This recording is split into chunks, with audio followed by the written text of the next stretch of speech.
mois, on avait dit, le thème du mois c'est le réveil. Et le verset du mois c'est Éphésiens 5, verset 14.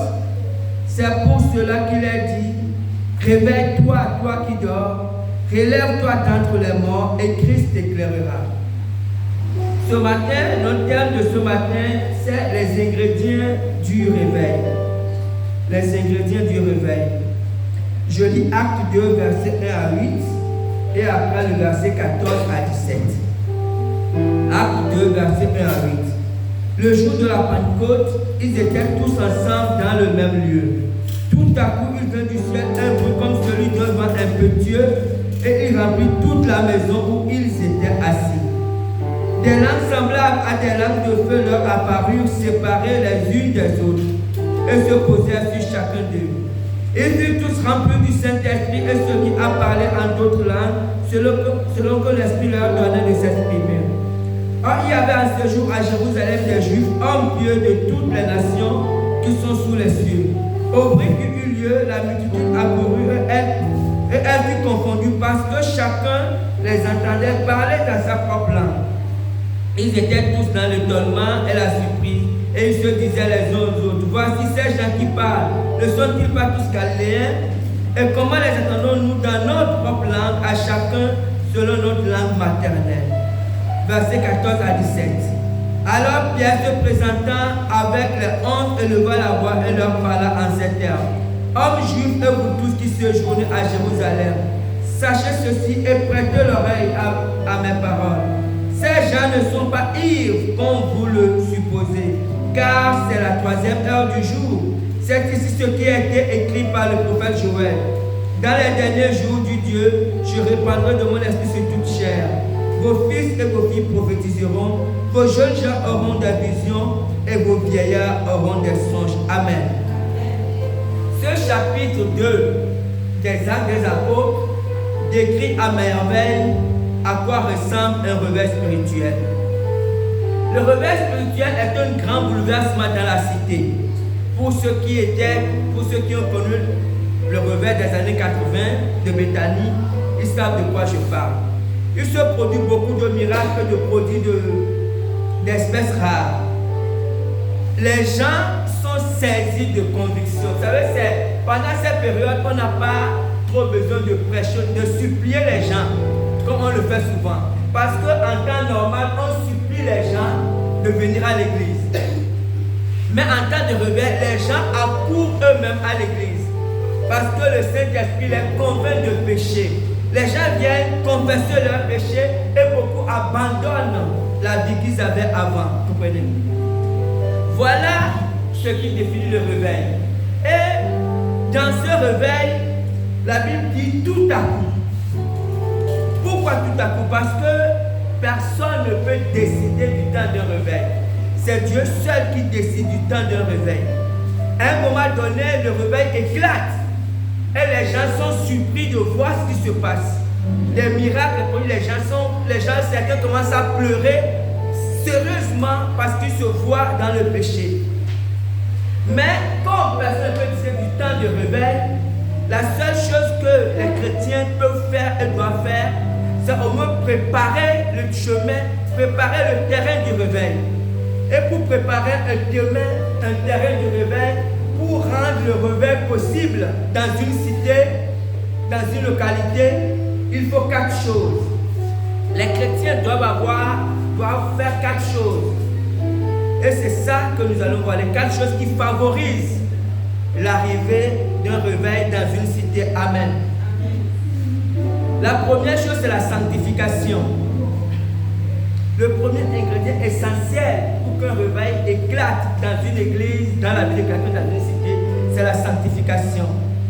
Lévitique 19, verset 2 dit, parle à toute l'assemblée des enfants d'Israël et tu leur diras, c'est Dieu qui parle à Moïse, parle à toute l'assemblée des enfants d'Israël et tu leur diras, soyez saints car je suis saint, moi l'Éternel votre Dieu. Selon notre entendement aujourd'hui, la sanctification, c'est ne pas vivre dans le péché. Et cette définition est vraie. Ne pas vivre dans le péché est vrai, mais quelquefois, nous pensons que les seuls péchés dans lesquels on ne doit pas vivre, c'est les péchés d'impudicité, d'impureté, d'adultère. Et tant qu'on ne fait pas ces choses, on est saint. C'est une mauvaise compréhension de la sanctification. La sanctification va beaucoup plus loin que ça. Parce qu'à un certain moment, on peut avoir l'illusion de la sanctification. On peut croire que l'on est saint parce qu'on ne fait pas certaines choses alors que l'on est dans l'illusion. Dans Luc 18, versets 9 à 14 que je vais lire, il dit encore cette parabole, c'est Jésus qui parle. En vue de certaines personnes, se persuadant qu'elles étaient justes et ne faisant aucun cas des autres. Deux hommes montèrent au temple pour prier. L'un était pharisien et l'autre publicain. Le publicain debout priait ainsi en lui-même. Oh Dieu, je te rends grâce de ce que je suis un homme.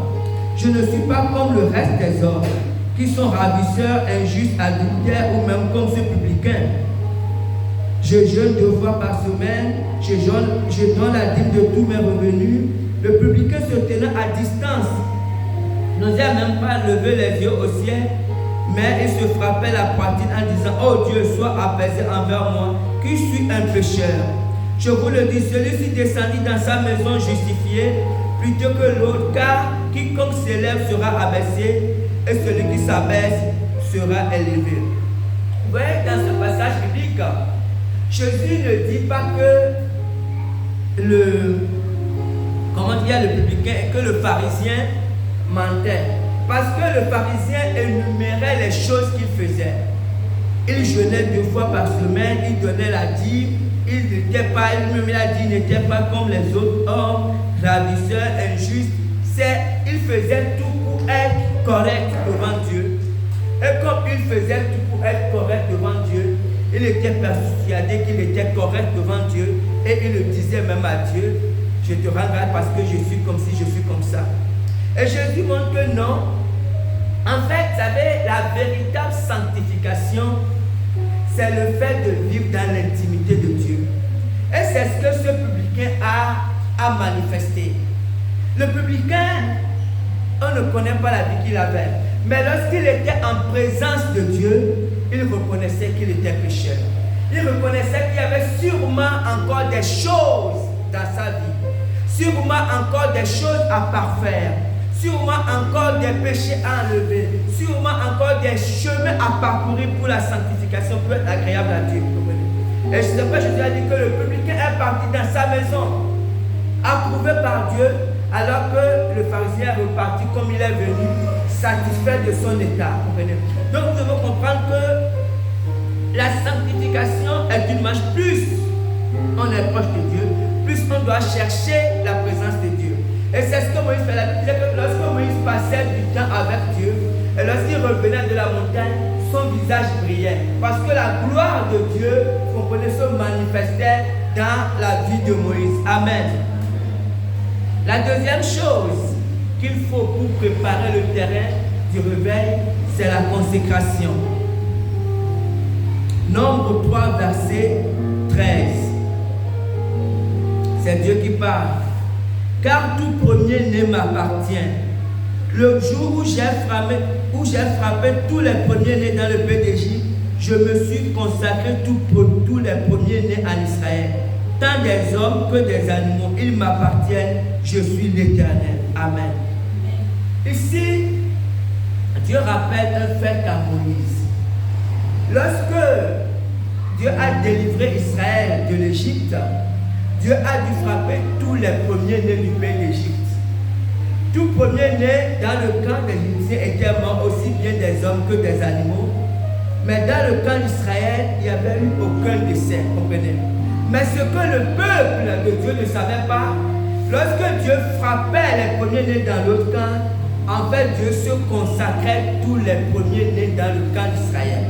À partir de ce moment, tout ce qui était premier-né appartenait à Dieu, devenait la propriété privée de Dieu. Et c'est ce fait que Dieu a rappelé à Moïse. Dieu a dit non, tous vos premiers-nés sont à moi.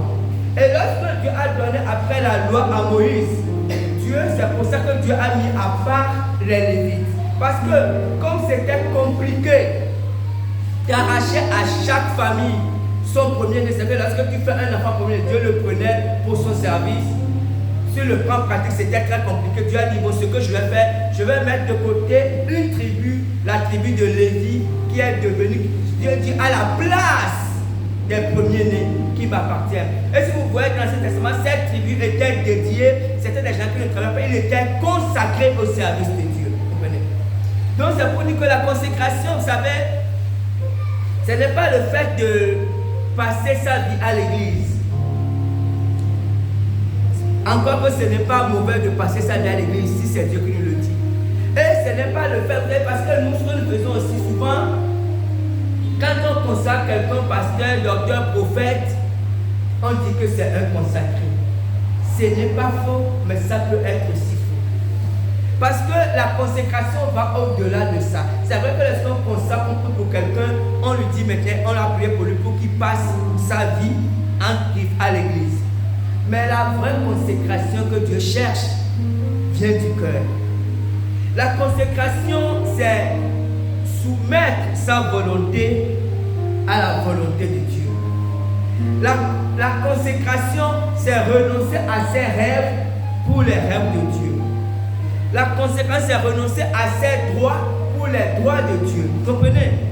C'est renoncer à ses propres projets pour les projets. C'est ça, vous savez, là, en fait, dans la vie du chrétien, il y a des situations, on est confronté à des situations dans lesquelles on doit faire des choix. On peut avoir un rêve, imaginez que j'ai envie d'aller, on va dire quoi, au Congo. J'ai des vacances, j'ai envie d'aller au Congo. Et c'est fait, je suis libre d'aller au Congo pour passer un peu de vacances, pour me reposer. Et puis Dieu me dit non, au lieu d'aller au Congo pour te reposer, va plutôt à Mula évangéliser. Voilà, là j'ai le choix entre aller au Congo, ce sont des vacances peut-être bien méritées, ou d'aller à Mula pour évangéliser. Voilà, c'est à ce moment qu'on définit dans la vie du chrétien s'il est consacré ou pas. Vous savez, c'est chaque jour, enfin, nous avons des situations, nous sommes confrontés à la situation, nous devons choisir entre Dieu et nous. Et lorsque, là je ne parle pas du péché, le péché c'est autre chose. Parce que souvent quand on parle, on pense que c'est le péché. Non, ça n'a rien à voir avec le péché. Le péché c'est une chose, tu as confronté au péché, tu le sais. Mais c'est dans la vie de tous les jours, tu as des choix à faire. Tu as fait de hautes études, tu es brillant et tu prétends accéder à un poste, c'est ton droit. Et tu peux être accepté dans un travail, on t'a appelé quelque part, ou peut-être que tu peux gagner 2-3 millions par mois. Et puis il y a un autre travail, peut-être que tu vas gagner seulement 1 million. Et Dieu te dit non, il faut accepter le travail où tu vas gagner 1 million. Voilà la consécration. Parce que Dieu va dire non pour lui, c'est ce qu'il veut pour toi. Parce que peut-être qu'à terme, là où tu gagnes 1 million, peut-être que Dieu a un peuple nombreux là-bas qui veut sauver à cause de toi. Mais si tu vas dans l'autre côté, c'est vrai que tu auras beaucoup d'argent, mais sauf que personne ne sera sauvé. Voilà la consécration. Comprenez? C'est que tu es confronté à une situation où tu as tes rêves, tu dois renoncer à tes rêves pour les rêves de Dieu. Mais si tu penses que le fait que tu sois pasteur, prophète, là, tu perds ton temps. Et c'est ce que Dieu dit avec Dieu a dit à Moïse que les premiers-nés m'appartiennent. En d'autres termes, je peux en faire ce que je veux. Comprenez? Dès qu'ils sont nés, je peux les prendre. C'est que les parents n'ont même pas le droit de faire des rêves sur eux. Les parents n'ont pas le droit de faire des prières pour eux. Ils m'appartiennent. Je peux les prendre pour en faire ce que je veux parce qu'ils m'appartiennent. Je me les suis consacrés. Comprenez? Donc on doit comprendre que lorsqu'on dit qu'on veut être consacré à Dieu, honnêtement, ce n'est pas si facile que ça tous les jours. Amen. Et que Dieu nous aide. Le troisième ingrédient pour amener le réveil, c'est simple, c'est une vie de prière. Dans Actes 1, versets 12 à 14, que je vais lire, alors ils retournèrent à Jérusalem de la montagne appelée les Oliviers, qui est près de Jérusalem, à la distance d'un chemin de sabbat. Quand ils furent arrivés, ils montèrent dans la chambre haute où ils se tenaient d'ordinaire. Ce C'était Pierre, Jean, Jacques, André, Philippe, Thomas, Barthélemy, Matthieu, Jacques, fils d'Alphée, Simon le Zélote, Jude, Jacques, tous d'un commun accord persévérèrent dans la prière avec les femmes, Marie, mère de Jésus, avec les frères de Jésus. Amen. La Bible dit quoi? Où il se tenait d'ordinaire. Jésus, ça veut dire que Jésus, lorsqu'il vivait, avait habitué ses enfants, je dis peut-être pour moi, ses disciples, à prier avec lui à un endroit spécifique. Ils avaient l'habitude d'aller là-bas, ils montaient dans cette chambre haute pour prier. Et lorsque Jésus s'est séparé de ce qu'on appelle l'ascension, la Bible dit que dès que Jésus est parti, ils sont repartis là-bas dans cette chambre et ils ont commencé par prier. Et si vous voyez, c'est cette prière qui les a conduits dans Acte 2 à la Pentecôte. Ils ont tellement persévéré dans la prière que le Saint-Esprit est descendu sur eux tous. Ils étaient 120 et tous ont été remplis du Saint-Esprit. Nous avons l'habitude de prier le matin quand nous sortons, nous rendons grâce à Dieu et nous recommandons notre journée entre les mains de Dieu, ainsi de suite, et de prier le soir lorsque nous rentrons. Ce n'est pas une mauvaise chose. Et nous avons vu ici que David disait qu'il avait l'habitude de prier 3 fois par jour. C'est que David priait matin, midi, soir, mais qu'il louait Dieu 7 fois par jour. Vous savez, quoi qu'il en soit, ce qui est important, c'est que nous devons avoir une habitude de prière, une vie de prière. Comprenez? C'est que nous, ce que nous faisons, nous pouvons décider, comme nous le faisons même pour nos prières, pour les jeunes ici, nous prions ici vendredi, mais souvent nous sommes 3, 4, 2, 3, 4. Comprenez? Lorsque nous mettons en place un programme de prière, nous pouvons prier 1 mois, 2 mois, 3 mois, et après nous voyons que non, parce que rien ne se passe. Et quand rien ne se passe, à un moment donné, bon, on continue à prier, mais avec un peu de lassitude. Mais si vous lisez l'histoire de la vie des gens que Dieu a utilisé pour amener le réveil, ils sont nombreux, vous verrez qu'il y en a qui ont prié des fois pendant 1 an, 2 ans. Il y avait 2 frères, 2 amis. Ils étaient jeunes, ils avaient l'habitude de prier 1 heure avant le début du culte, de leur culte. Et ils priaient. Ils disent pendant 2 ans, rien ne se passait, mais ils avaient cette habitude, ils se retrouvaient prier 1 heure avant que le culte ne commence. Un jour, j'étais encore parti pour prier comme ça.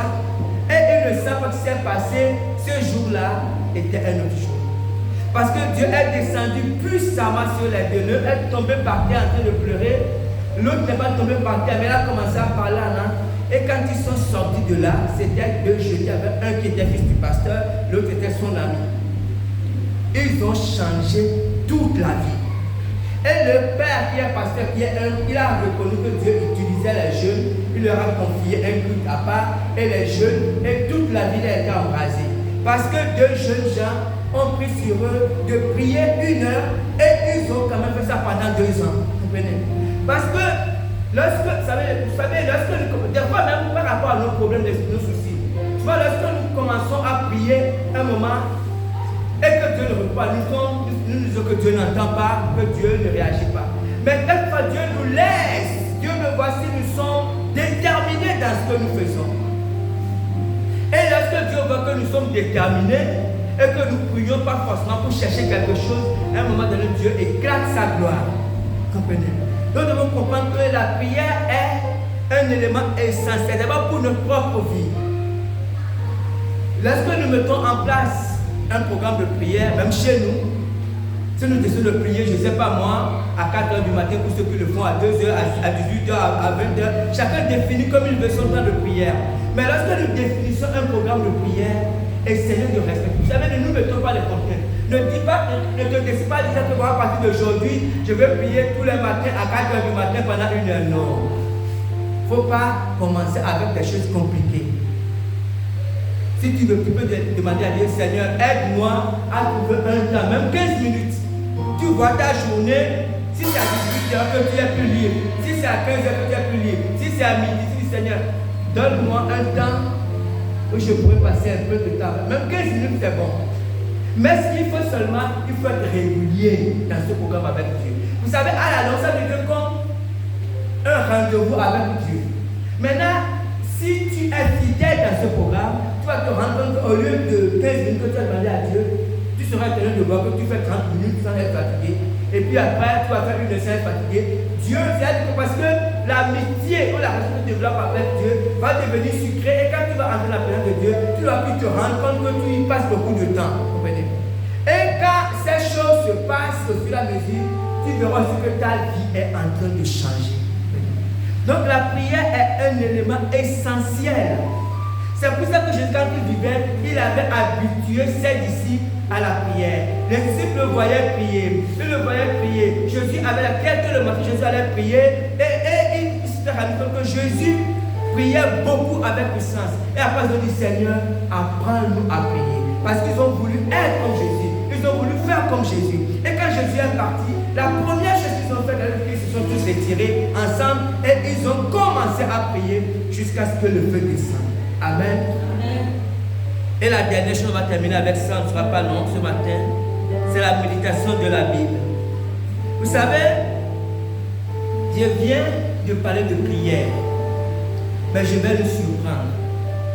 La chose la plus importante, c'est la méditation de la parole de Dieu. Et j'ai envie de dire qu'elle est même au-dessus de la prière. Beaucoup parmi nous n'ont pas de Bible. Beaucoup ont perdu la notion de la méditation de la parole de Dieu. Donc vous savez, pourquoi elle est plus importante que la prière? Parce que même si nous sommes un homme de prière, même si nous passons toute notre vie devant Dieu, si nous avons une fausse doctrine, il n'y aura jamais de réveil. Nous devons savoir, Dieu envoie son feu toujours lorsque sa parole est là. Quand il n'y a pas la bonne parole, Dieu ne vient jamais. Nous devons comprendre ça. C'est pour ça qu'il faut d'abord méditer la parole de Dieu. Il faut d'abord un vrai évangile. Un bon fondement. Un bon fondement. S'il n'y a pas de bon fondement, Dieu ne peut rien faire. Lisons un texte dans Actes 10, verset 1 à 5. Il y avait à Césarée un homme nommé Corneille, centenier dans la cohorte dite italienne. Cet homme était pieux et craignait Dieu avec toute sa maison. Il faisait beaucoup d'aumônes au peuple, il priait continuellement. Vers la 9e heure du jour, il vit clairement dans une vision un ange de Dieu qui entra chez lui et lui dit, Corneille. Les regards fixés sur lui et saisi de foi, il répondit, qu'est-ce Seigneur? Et l'ange lui dit, tes prières et tes aumônes sont montées devant Dieu, et il s'en est souvenu. Envoie maintenant des hommes à Joppé et fais venir Simon surnommé Pierre. Amen. Voilà ce qui se passe dans cette histoire. La Bible dit qu'il y avait un homme. Cet homme était païen. Il ne connaissait pas la parole de Dieu, mais il craignait Dieu. Et il faisait tout pour marcher dans la volonté de Dieu. Il faisait beaucoup de prières selon sa compréhension de la prière et il faisait beaucoup de mots selon sa compréhension de Dieu. Comprenez? Et Dieu voit que cet homme l'aimait, mais il était sur un mauvais chemin. Et dans cette vie, c'était compliqué parce que Dieu ne pouvait pas le bénir comme cela se doit parce que son fondement n'était pas bon. Et Dieu lui a apparu, Dieu lui a envoyé un ange pour lui dire, envoie quelqu'un appelé à Joppé, appeler quelqu'un qui s'appelle Simon Pierre. Et si vous lisez le verset qui suit, Acte 11, vous verrez que lorsque Pierre est arrivé, lorsque Pierre était en train de leur expliquer l'évangile, la Bible dit que le Saint-Esprit est descendu sur eux et ils ont commencé par parler. Pourquoi? Parce que ces gens-là aimaient Dieu, mais ils avaient le mauvais fondement. Il faut le bon fondement pour que Dieu puisse se manifester. Mais comment pourrons-nous avoir le bon fondement, la bonne doctrine, si nous ne méditons pas la Bible? Dans Josué 1, verset 8, Je lis. Que ce livre de la loi ne se lève point de ta bouche. Médite-le jour et nuit pour agir fidèlement selon tout ce qui est écrit. Car c'est alors que tu auras du succès dans tes entreprises. C'est alors que tu réussiras. Voilà ce que Dieu a dit à Moïse, à Josué, autant pour moi. Josué venait de remplacer Moïse. Moïse était mort. Et Moïse était un général. Josué a vu tout ce que Dieu a fait par la main de Moïse. Et Josué ne pouvait jamais prétendre égaler Moïse. Et voilà qu'il remplace Moïse. Et c'était compliqué pour Josué. Et Dieu l'a dit, tu sais Josué, je paraphrase, ne t'inquiète pas. N'aie pas peur. Le seul conseil que je te donne, c'est de méditer ce livre de la loi que tu as. Tu dois méditer chaque jour ce livre de la loi. Et lorsque tu seras en train de méditer ce livre, tu dois avoir à cœur d'accomplir tout ce qui est écrit. Voilà ce que Dieu dit. Dieu n'a pas dit de méditer seulement. Dieu a dit, lorsque tu médites la loi, tu dois avoir à cœur la volonté de faire tout ce qui est écrit. Vous savez, il y a un fossé entre le fait d'avoir à cœur la volonté et le fait de faire la chose. C'est très important.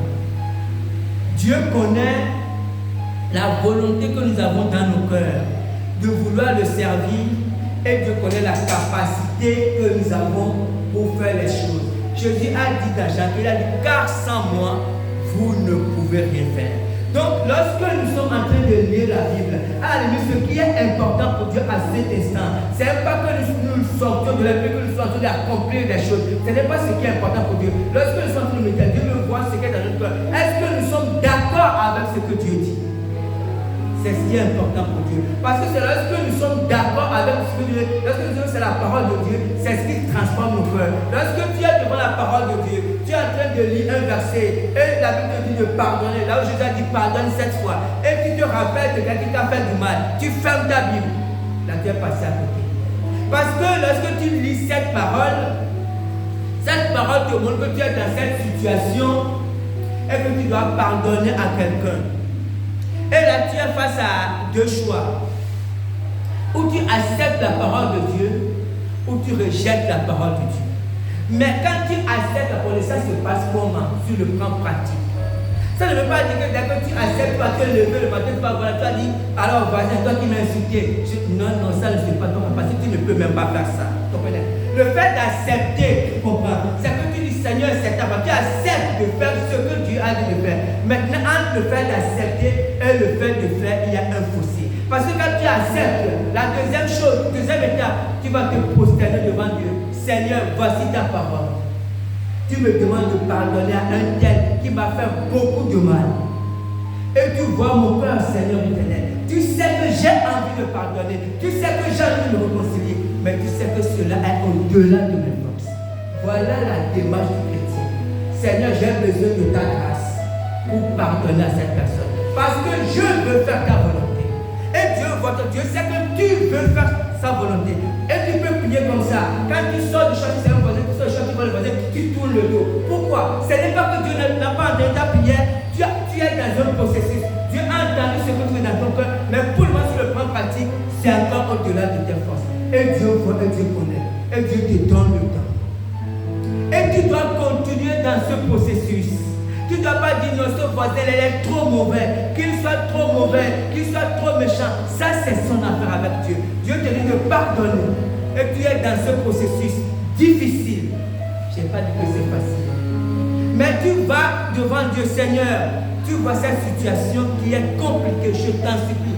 Aide-moi à m'en sortir. Aide-moi à faire ta volonté. Et si tu es dans ce, tu seras étonné de voir un jour. Tu sors de chez toi un matin, tu te dis, oh voisin, ça va. Et tu le salues comme si de rien n'était. Pourquoi? Parce que Dieu a guéri ton cœur. Il faut d'abord que Dieu guérisse ton cœur pour que la chose soit honnête. Si tu ne guéris pas ton cœur, tu seras hypocrite. Tu vas le saluer avec que voici, regarde sa tête. Tu seras en train de dire des choses à ton cœur. Et ça ne sert à rien. Donc il y a un chemin, la parole de Dieu. Il y a sur le terrain pratiquement comment ça se passe. Et Dieu connaît. Mais ce que Dieu veut, lorsque tu écoutes sa parole, lorsque tu es en train d'écouter sa parole, tu ne dois pas la rejeter parce que la parole, des fois, c'est compliqué. Tu écoutes, c'est ce que Dieu veut. Il y a ce que Dieu veut et il y a ce qui est dans ton cœur.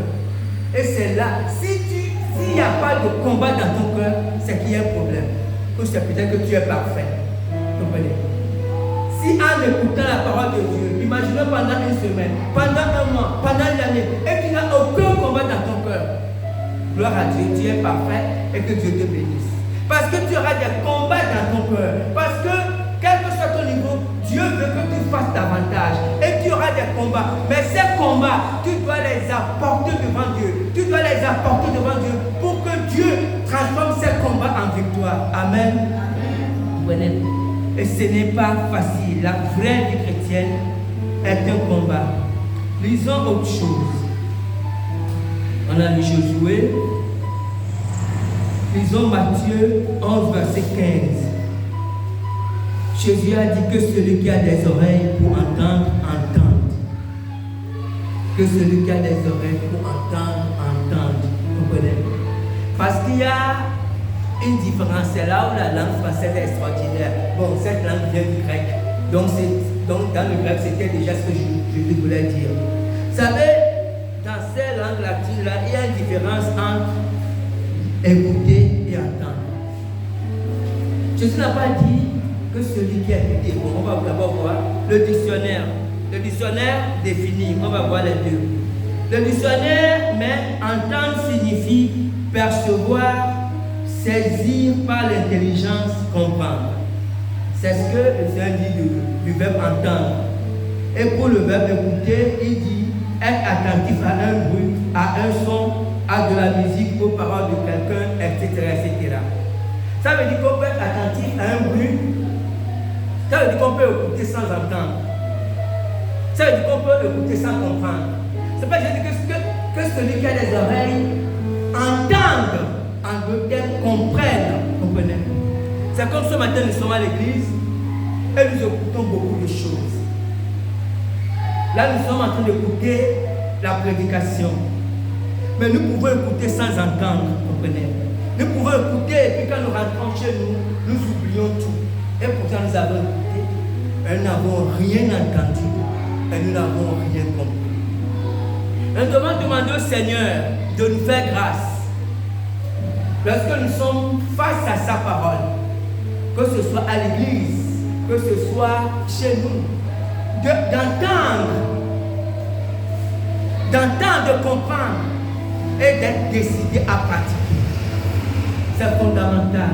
Vous comprenez? Nous ne devons pas seulement entendre aussi, attendre de venir à l'église parce qu'il y a beaucoup de points dans le milieu chrétien. Vous savez, aujourd'hui, si je prends seulement le cas du Gabon, même le cas de Libreville, il y a beaucoup, des centaines de milliers de personnes qui aiment Dieu et qui sont dans les églises pour écouter ou pour entendre la parole de Dieu, quel que soit ce qu'on veut dire. Mais ces personnes, pour qu'elles ne prennent pas, parce qu'ils ne prennent pas le temps chez eux de méditer eux-mêmes la Bible, les gens s'attendent seulement à aller à l'église pour écouter ce que le pasteur dit.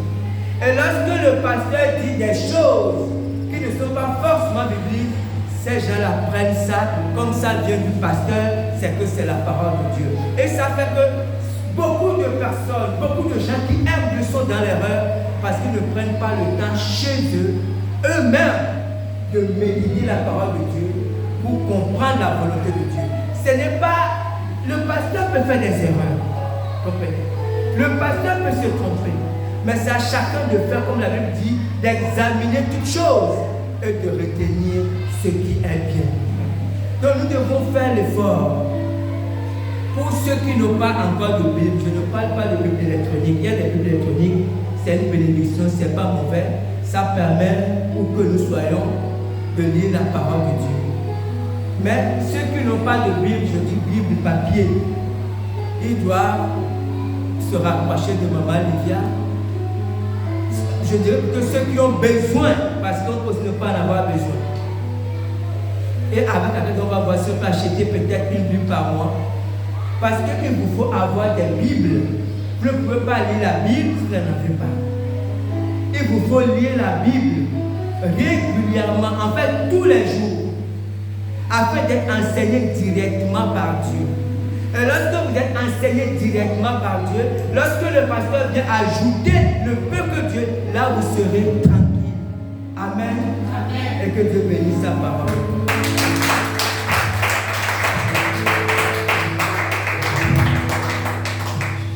Je suis disposé, assoiffé.